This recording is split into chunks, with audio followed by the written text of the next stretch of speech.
যখন আমরা হাঁটতে থাকি আর আমাদের পায়ে কাঁটা বিঁধে যায়, তখন মুখ দিয়ে আহ বেরিয়ে আসে, কান্না চলে আসে, আর অনেক সময় অভিশাপও বেরিয়ে আসে। কিন্তু আমরা কি কখনো এটা এইভাবে দেখেছি, এইভাবে ভেবেছি যে আমরা যে পথে চলেছি সেই পথে কাঁটা বিঁধেছে, নাকি আমরা সেই পথ নির্বাচন করেছি যাতে শুধুই কাঁটা রয়েছে? নাকি আমরা এভাবে ভেবে দেখেছি যে এই কাঁটা আমাদের কষ্ট দিতে এসেছে, নাকি এটা আমরাই বিছিয়ে রেখেছিলাম? সাবধান থাকা উচিত ছিল, কারণ কাঁটা বিঁধলে যন্ত্রণা হবে, চিৎকার করে ফেলতে পারি, মুখ থেকে অভিশাপও বেরিয়ে আসতে পারে। কিন্তু এই অভিশাপ শুধুমাত্র আমাদের তরফ থেকে অভিশাপ হয়, সামনের ব্যক্তিটির ওপরও নির্ভর করে। এবার সেই ব্যক্তি যদি এমন হয় যে ফুল আর কাঁটা এই দুই সমানভাবে গ্রহণ করতে পারে, তার কাছে অভিশাপও বরদানে পরিণত হয়। শেষ পর্যন্ত ব্যাপারটা দাঁড়ায় ভাবনা, চিন্তা, দৃষ্টিভঙ্গির ওপর। কারণ আপনার এই ভাবনাই সত্যি হয়ে সামনে আসে। সেই জন্য এই ভাবনা, চিন্তা, মানসিকতাকে গুরুত্ব সহকারে দেখবেন। এই বিবেচনা নিয়ে বিবেচনা করতে শিখুন। আমার কথার অর্থ হলো যে জীবনে যখন এরকম কিছু একটা ঘটবে, তখন ভেবে দেখুন যে এরকম কেন হলো। আপনি কি এমন কোনো কর্ম করেছিলেন যার কর্মফল এটা? এমন কোনো কাজ যা অনুচিত ছিল, অসত্য ছিল, যা অভদ্রতার কারণ ছিল? ভেবে দেখা প্রয়োজন। দেখুন, ইচ্ছে হলো আপনার যে আপনি কি করতে চান, ভাবনা আপনার, সত্য আপনার, জীবন আপনার, সিদ্ধান্ত আপনার।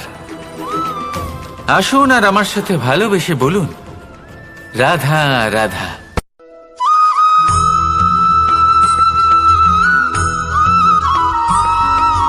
ভগবান। প্রত্যেক কঠিন পরিস্থিতিতে এই নামই আছে যা আমাদের উপায় দিয়ে থাকে। ব্যক্তি যান, ভগবানের পুজো করেন, আরাধনা করেন, ব্রত পালন করেন, মন্দিরে যান, পুজো পাঠ করেন, ভগবানকে জাগিয়ে তোলেন। আর তারপর শুরু হয় সমস্ত প্রশ্ন। হে ভগবান, আমার সাথে এরকম কেন হচ্ছে? কেন আমারই জীবনে এত দুঃখ আছে? আমি কিভাবে এর সম্মুখীন হব? আমাকে কেন এত কষ্ট ভোগ করতে হচ্ছে? হে ভগবান, আমি কি করব? আমাকে সাহায্য করুন, কোনো রাস্তা দেখান।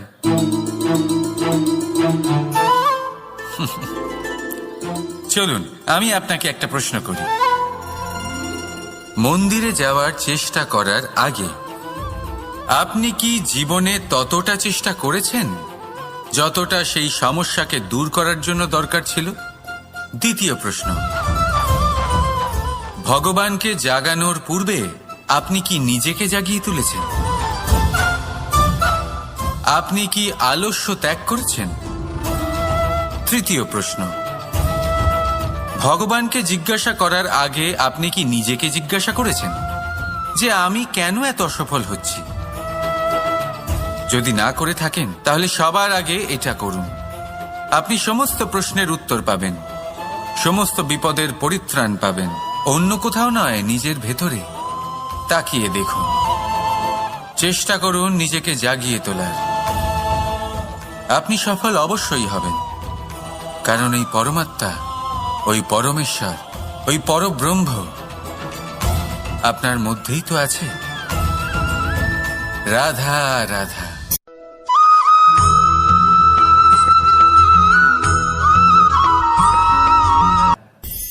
দৃষ্টি আর দৃষ্টিভঙ্গি, এই সমগ্র লীলা হলো এই দুইয়ের।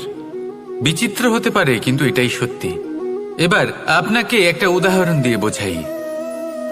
অনেক সময় আপনি কোনো ব্যক্তিকে এটা বলতে শুনবেন যে আমি আমার নিজের উপরে গর্ব করি, আমি নিজেকে নিয়ে গর্ব করি, আমি খুব ভালোভাবে আমার মা বাবার সেবা করি, ওনাদের আমি সবসময় সুখী রাখি, ওনাদের আমি একটা বাড়ি দিয়েছি, সকল সুখ সুবিধা দিয়েছি, ওনাদের জীবনে প্রত্যেক জিনিস দিয়েছি আর দেব যা তাদের প্রয়োজন। এবার আমাকে বলুন যে আপনি কে হন? আপনি হলেন সেই বীজ যা আপনার মাতা পিতা রোপণ করেছেন। আপনার মা বাবাই আপনাকে এই সংসারে জন্ম দিয়েছেন। এবার এইসব কথার কি তাৎপর্য? এই হলো সেই ব্যক্তির দৃষ্টিভঙ্গি। এবার দেখা যাক এই প্রকৃতি আমাদের কি শেখায়। কখনো কোনো গাছকে দেখবেন, যখন সেই গাছে ফল আসে, সে মালিকে এটা বলে না যে দেখো আমি তোমাকে ফল খেতে দিচ্ছি। সেই বৃক্ষ এটা বলে না যে দেখো আমি তোমায় আহার করতে দিচ্ছি, কারণ ও জানে যে এটা হলো সেই মালির পরিশ্রম, এটা হলো তারই কর্মের ফল, আর এটা তারই পাওয়া উচিত। সে বলে যে তোমার জিনিস তোমাকেই অর্পণ করলাম, এ আমার জিনিস নয়। ও জানে সেই মালির গুরুত্ব আসলে কি, এটা হলো তার দৃষ্টিভঙ্গি। সেই জন্য আপনি জীবনে কোন ব্যক্তির মধ্যে, কোন পশু পাখির মধ্যে, কোন প্রাণীর মধ্যে, কোন পরিস্থিতিতে, কোন আবেগের মুহূর্তে কি দেখতে পাচ্ছেন, সেটা আপনার দৃষ্টিভঙ্গির উপরে নির্ভর করছে। তাই নিজের মনে ধন্যাত্মক ভাব জাগ্রত করুন, শুভ চিন্তা নিয়ে আসুন। এই ভাবনাই সত্য হয়ে সামনে আসবে। এই দৃষ্টিভঙ্গি এমন হয়ে যাবে যে আপনার জীবনে সবকিছুই শুভ হবে। তাহলে আসুন আর আমার সাথে ভালোবেসে বলুন, রাধা রাধা।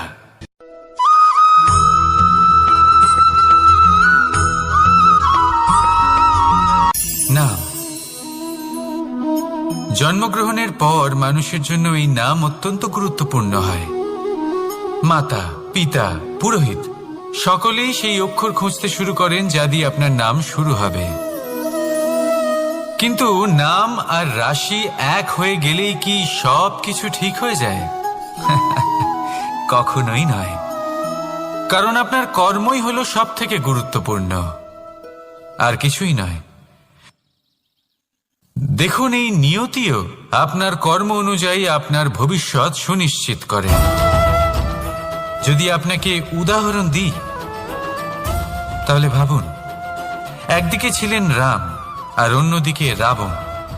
দুজনেরই নাম শুরু হয় র দিয়ে, কিন্তু একজন পেলেন এক ভয়ানক পরিণতি, আর অন্যজন সমগ্র সংসারের মনে চিরস্মরণীয় হলেন। তাহলে মনে রাখবেন, নাম নয়, কর্মই হলো শ্রেষ্ঠ। আর যদি তা শ্রেষ্ঠ হয়, তাহলে আপনার নাম এমন স্থানে পৌঁছবে যা সংসারের কেউ মুছে ফেলতে পারবে না। তাহলে আসুন আমার সাথে ভালোবেসে বলুন, রাধা রাধা।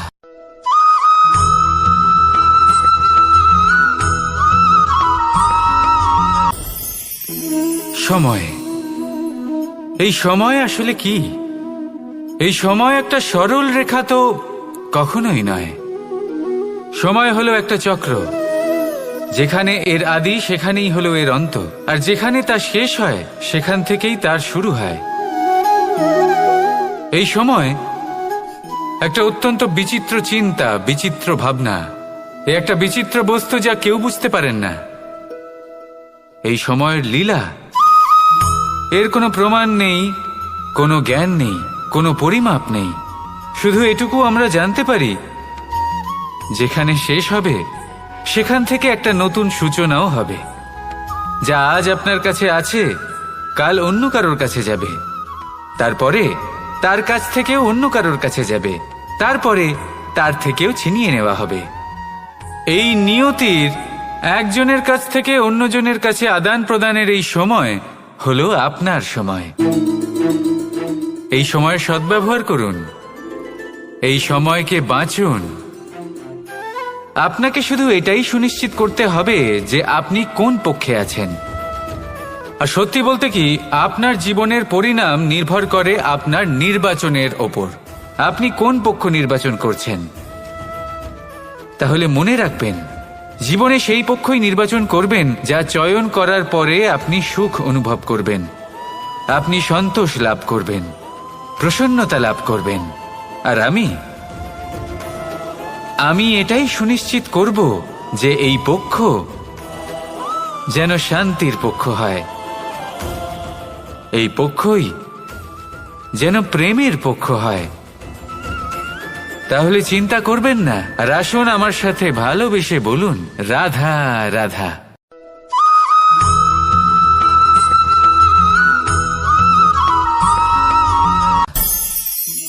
অনেক সময় যখন আমরা কর্ম করি, সাফল্য লাভ করি, কঠিন পরীক্ষায় উত্তীর্ণ হই, বড় কাজ করি, আমাদের মনে হয় এই সংসার আমাদের একটু প্রশংসা করুক, ভালো লাগে।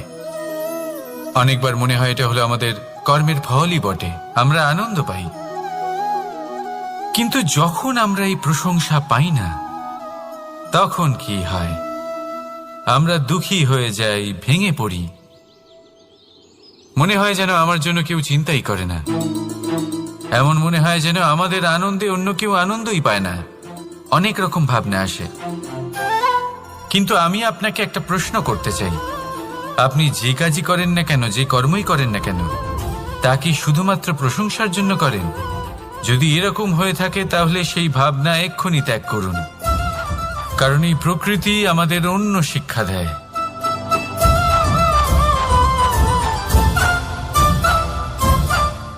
এই ফুলকে দেখুন, এই যে ফুলের সুবাস, যা আমার মনকে উচ্ছ্বসিত করে তোলে, মনে শক্তির সঞ্চার করে, এই সুগন্ধ। কিন্তু ভেবে দেখুন, ফুলের কিন্তু এই কাজ করার জন্য কোনো প্রশংসারই প্রয়োজন হয় না। এটাই হলো প্রকৃতির শিক্ষা। যিনি সৎ হন, সৎকর্ম করেন, তার কোনো প্রশংসার প্রয়োজন হয় না, কারণ ওনার কর্মই হলো ওনার সুবাস। মনে রাখবেন, আতর নকল ফুলে দেওয়া হয়, প্রকৃত ফুলের তার কোনো প্রয়োজন হয় না। সেইভাবেই আপনিও কর্ম করতে থাকুন শুভ চিন্তা নিয়ে। এই মনকে সব সময় শান্ত রাখুন, স্বচ্ছ রাখুন। যদি এরকম করেন তাহলে আপনার কর্ম এমন সুবাস ছড়াবে যে আপনার জীবনে শুধু এবং শুধুমাত্র আনন্দই থাকবে। তাহলে এই আনন্দ সহকারে বলুন, রাধা রাধা।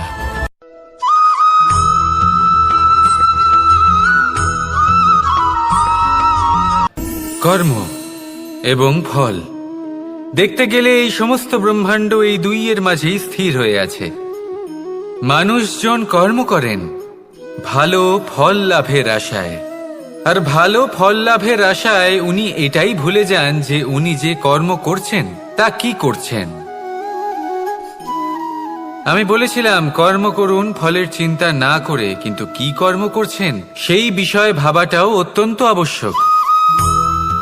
নয়তো অনেক সময় আমরা এমন কর্ম করে ফেলি যা না চাইতেও বিষে পরিণত হয়, যা হয়েছে দুঃশাসনের সাথে, দুর্যোধনের সাথে, গুরু দ্রোণের সাথে। একজনের মানসিকতা উচিত ছিল না, একজনের বিবেক উচিত ছিল না, আরেকজন যে পক্ষ নির্বাচন করেছিলেন সেই পক্ষ উচিত ছিল না। আর যা কিছু ওনাদের সাথে হলো, আপনার আমাদের সকলের সাথে তা হতে পারে। আমি বলেছিলাম কর্ম করুন, ফলের চিন্তা করবেন না, কিন্তু এই কর্মের বিষয়ে বিচার করে দেখাটাও ততটাই আবশ্যক। দেখুন, কর্ম করার উচিত প্রক্রিয়া ফলের চিন্তা না করা, কিন্তু যদি আপনার কর্ম শুভ হয় তাহলে তার ফলও নিয়তি আপনাকেই দেবে। সর্বদা কর্ম করার সময় এটা ভাবুন যে আপনার এই কর্ম এই সংসারকে, এই সমাজকে, আপনার পরিবারকে, আপনার আশেপাশের মানুষজনকে কোন দিশায় নিয়ে যাবে। যদি এটা সবার জন্য মঙ্গলময় হয় তাহলে কর্ম করতে থাকুন। আর হ্যাঁ, নিশ্চিত রূপে ফলের চিন্তা করবেন না। আসুন আমার সাথে ভালোবেসে বলুন, রাধা রাধা।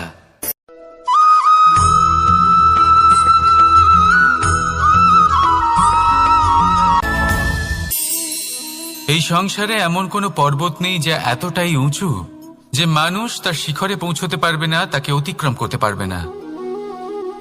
এই সংসারে এমন কোনো সাগর নেই যা কিনা এতটাই গভীর যেখানে মানুষ তার তলদেশে পৌঁছে ফিরে আসতে পারবে না। একটা ছোট্ট বরফের টুকরো পর্বতের শিখরে গলে গিয়ে বইতে থাকে, আর দেখতে দেখতেই তা মহানদী গঙ্গায় পরিবর্তিত হয়। এর কারণ কি? এর কারণ হলো প্রচেষ্টা, প্রারব্ধ নয়। এই প্রচেষ্টাই সুনিশ্চিত করে যে আপনার প্রারব্ধ কি হবে। এই সমস্ত কিছু হলো প্রচেষ্টা আর প্রারব্ধের খেলা। আপনার প্রচেষ্টা যেরকম হবে আপনার প্রারব্ধ সেরকমই হবে। আর আপনার প্রচেষ্টা যদি উচ্চ মানের হয় তাহলে প্রারব্ধকে আপনার সামনে নত হতেই হবে। কি বলেন? তাহলে আসুন আমার সাথে ভালোবেসে বলুন, রাধা রাধা। অনেক সময় মানুষ অতীতকে দেখেন আর তখন অহংবোধে পরিপূর্ণ হয়ে ওঠেন। কখনো বর্তমানের দিকে তাকান ভবিষ্যতের দিকে তাকান আর পরিতৃপ্তিতে ভরে ওঠেন। কেন বুঝতে পারেন না একটা সহজ কথা? এই যে সৃষ্টি, এই সৃষ্টি হলো একটা বড় চক্র, যা বারংবার আপনার কাছে ফিরে আসবেই। কঠিন থেকে কঠিনতর পরীক্ষায় আপনাকে নিযুক্ত করবে, যাতে আপনাকে উত্তীর্ণ হতেই হবে। যা কাল ছিল তা আজ নেই, এটা সবাই জানেন। যা আজ আছে তা হয়তো কাল থাকবে না, এটাও আপনাকে মেনে নিতে হবে, তাও আবার হাসি মুখে। শান্ত থাকতে শিখুন আর কখনোই মনের মধ্যে অহংকার উৎপন্ন হতে দেবেন না। হতে শিখুন সেই হিমবাহের মতো। হয়তো এই জন্যই এত শীতল থাকে, কারণ ও জানে গতকালও জল রূপে ছিল, আজ বরফ রূপে হয়তো আছে, কিন্তু কাল পুনরায় সে জলেই পরিণত হবে। নিজেকে শান্ত রাখুন। হয়তো আজ আপনি সাফল্যের শিখরে আছেন, হয়তো বা নেই। আপনাকে প্রত্যেক দিন অবশ্যই দেখতে হবে। শুধু নিরন্তর প্রচেষ্টা করতে থাকুন, প্রত্যেক পরিস্থিতির জন্য তৈরি থাকুন, আর একে ভারসাম্যে রাখতে শিখুন।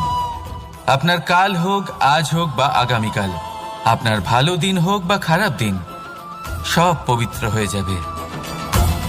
তাহলে আসুন আর আমার সাথে ভালোবেসে বলুন, রাধা রাধা।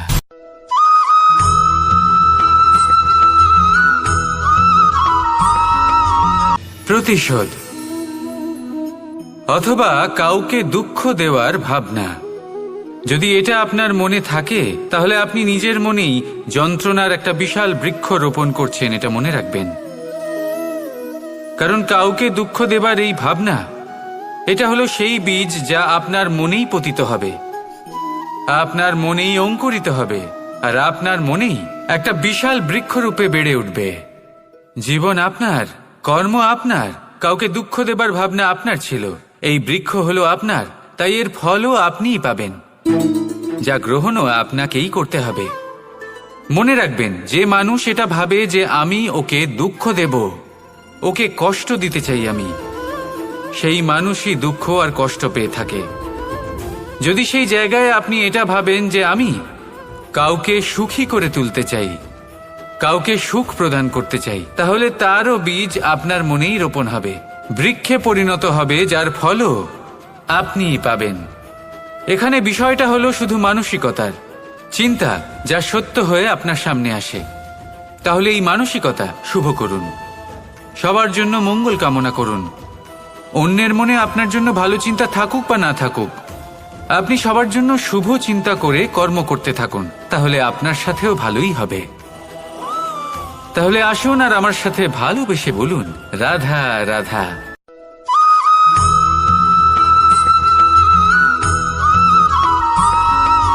দোল উৎসবে এই সমগ্র সংসার রং নিয়ে খেলা করে,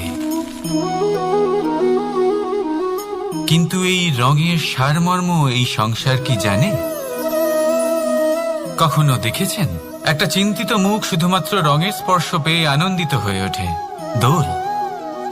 দোলে আমরা কি করি? পুরাতনকে ত্যাগ করি আর নতুনকে স্বাগত জানাই। শিশিরকে বিদায় জানিয়ে এক নতুন ঋতুকে আগমন জানাই। দুশ্চিন্তা দূর করে আসার নতুন রঙে রঙিন হয়ে ওঠা, নিজেকে আনন্দিত করা, এটাই তো হলো দোল। এবার দোলের একটা ব্যাপার আছে, দুটো রঙে একসাথে রঙিন হওয়া যায় না।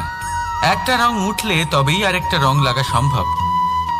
আরো একটা প্রশ্নও রয়েছে, কোন রংকে তুলে দিয়ে কোন রং মাখানো যেতে পারে? যদি আপনাকে উদাহরণ দিই, লোভের এই রং, তা যতক্ষণ লেগে থাকবে আনন্দের রং লাগতে পারবে না, যা হয়েছিল দ্বারকাবাসী এবং সামন্তক মণির মধ্যে। ভ্রান্তির রং যতক্ষণ লেগে থাকবে সত্যের রং লাগতে পারবে না, যা হয়েছে রুক্মিণীর সাথে। আর হিংসার এই রং যতক্ষণ লেগে থাকবে প্রেমের রং ততক্ষণ লাগতেই পারবে না, যা হয় আপনার আমার সবার সাথে। তাহলে আসুন একসাথে মিলে দোল পালন করি এবং সবকিছুর উপরে বিজয় লাভ করি। অন্ধকারের স্থানে আলোর, ভ্রান্তির স্থানে সত্যের, হিংসার স্থানে প্রেমের, আর লোভের স্থানে আনন্দের এই সুন্দর রং মাখাই। শত্রুতা, ঘৃণা, হিংসা এই সব কিছু ত্যাগ করি আর সকলের সখা হয়ে উঠি। আর ভালোবেসে বলি শুভ দোল। হ্যাঁ, ওটা তো আমরা অবশ্যই বলবো, রাধা রাধা।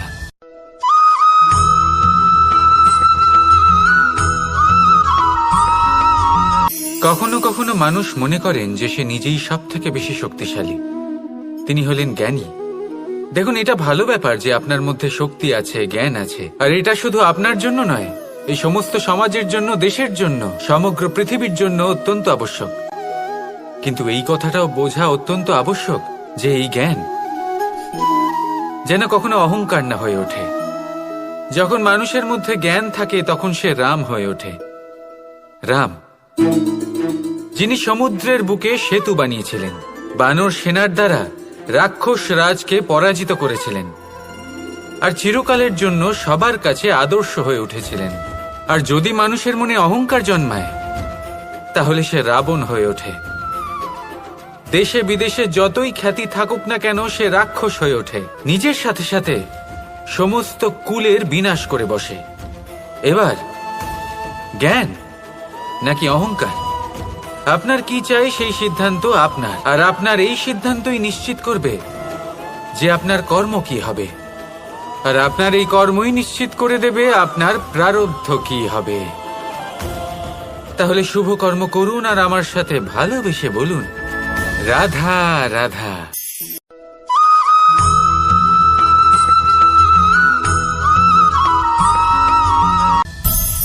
সংসারে অনেক সময় এরকম হয় যে আমরা খুব সমস্যায় থাকি, খুব বিপদের মধ্যে থাকি, আর সেই সমস্ত মানুষ যারা আমাদের কাছের মানুষ, আমাদের আপনজন, তারা আমাদের ত্যাগ করে চলে যান। আমরা এই সময় দুঃখ পাই, নিরাশ হয়ে পড়ি এবং একা একাই সেই সমস্যাকেও কাটিয়ে উঠি।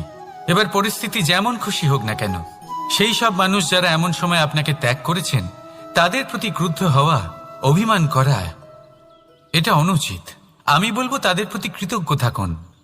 আমি বলবো তাদের ধন্যবাদ জানান যে তারা এমন সময় আপনার সঙ্গ ত্যাগ করেছেন যখন আপনার তাদের সব থেকে বেশি প্রয়োজন ছিল। কারণ দেখুন, হয় তাদের বিশ্বাস ছিল যে আপনি নিজেই এই বিপদ থেকে বেরিয়ে আসতে পারবেন, বা তাদের ত্যাগ করার জন্য আপনি নিজের উৎসাহ বাড়িয়ে তুললেন, আপনি নিজের শক্তি বাড়ালেন এবং নিজে সেই সমস্যা থেকে বেরিয়ে আসলেন। নিজের খারাপ সময়কে আপনি নিজেই ভালো সময় করে তুললেন। শেষ পর্যন্ত আপনি আরো শক্তিশালী হয়ে উঠলেন, আরো শ্রেষ্ঠ হয়ে উঠলেন। আর এটাই তো আপনার বিজয়, যার কারণ হলো তাদের আপনাকে ত্যাগ করা। তাহলে তাদের ধন্যবাদ জানান আর আমার সাথে ভালোবেসে বলুন, রাধা রাধা।